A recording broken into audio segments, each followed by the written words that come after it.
Je vous le disais il y a un instant, place à l'actualité automobile. On traite de tous les sujets le samedi dans Télématin, l'actualité automobile. C'est avec Anne-Christine Rand. Vous pouvez repasser le plan large, s'il vous plaît, que je regarde bien. Regardez, on dirait les élèves de Sainte-Marie-de-Neuilly.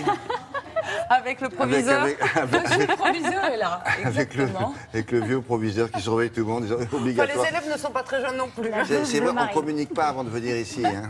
C'est le bleu marine obligatoire. Bon, alors, revenons à cette Audi A4. J'avais l'impression que ça fait 10 fois qu'on parle de cette voiture-là. Elle existe depuis très longtemps. En fait, le premier modèle est sorti en 72. À l'époque, elle s'appelait Audi 80, la fameuse Audi 80. Et le nom de 84, on l'entend depuis 1994. Donc c'est vrai qu'on entend ce nom d'Audi A4 depuis un certain nombre d'années. Ah oui, ils ont réduit à chaque fois, 80, 84, et bien là c'est A4, ça s'appelle, A4.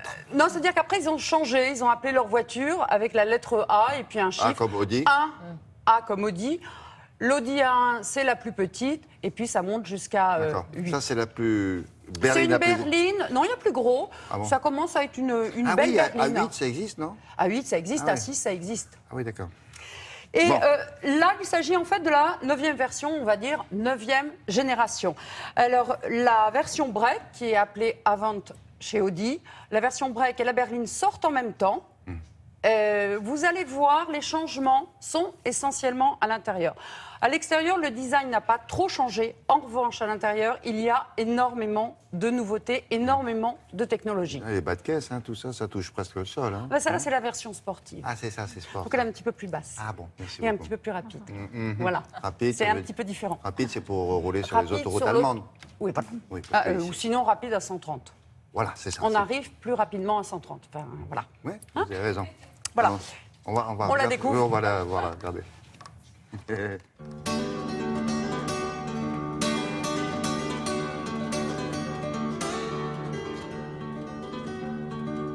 Ce qu'il faut savoir sur le design de l'Audi A4 avant tout, c'est que c'est la première raison d'achat des clients.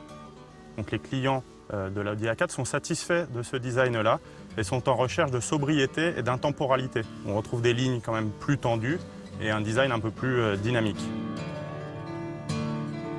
Ce qui est nouveau sur cette voiture, c'est que les différentes aides à la conduite vont communiquer entre elles. Je prends un exemple qui est l'assistant d'efficience prédictive qui va mutualiser les données GPS, le régulateur de vitesse adaptatif et la caméra de détection des limitations de vitesse.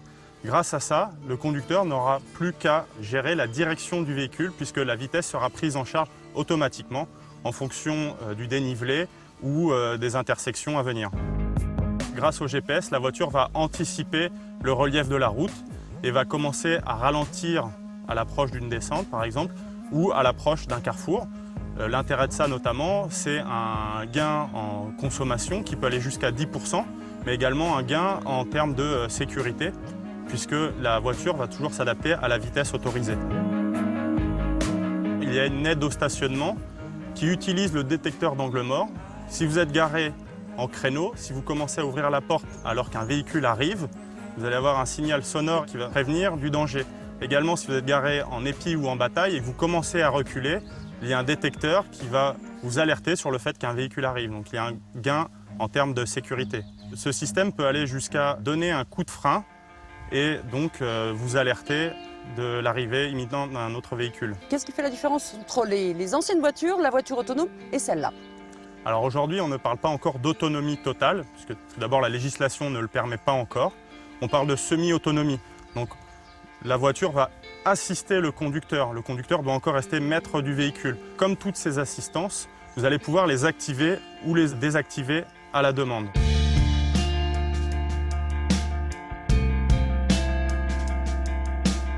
L'Audi Virtual Cockpit, ou Virtual Cockpit en français, est un écran qui est personnalisable. Grâce à cet écran, le conducteur va avoir un certain nombre d'informations juste sous les yeux, notamment la navigation, alors que le passager pourra dans le même temps régler la radio ou le morceau de musique qu'il souhaite écouter.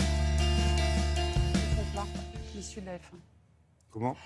En dessous de la voiture, on a vu ce que l'on appelle un fond plat. Un fond plat, c'est quelque chose que l'on utilise en sport automobile, en endurance par exemple, aux 24 heures du Mans. Le plus près possible du sol. Pour éviter, pour insonoriser la voiture et avoir plus d'aérodynamisme. Donc, consommer moins de carburant. Et ça, c'est une technologie, par exemple, qui est issue du sport automobile des 24 heures du Mans. Dites la par voiture exemple. autonome, quand même, franchement, quand on aime conduire, à quoi ça sert? Elle conduit toute seule.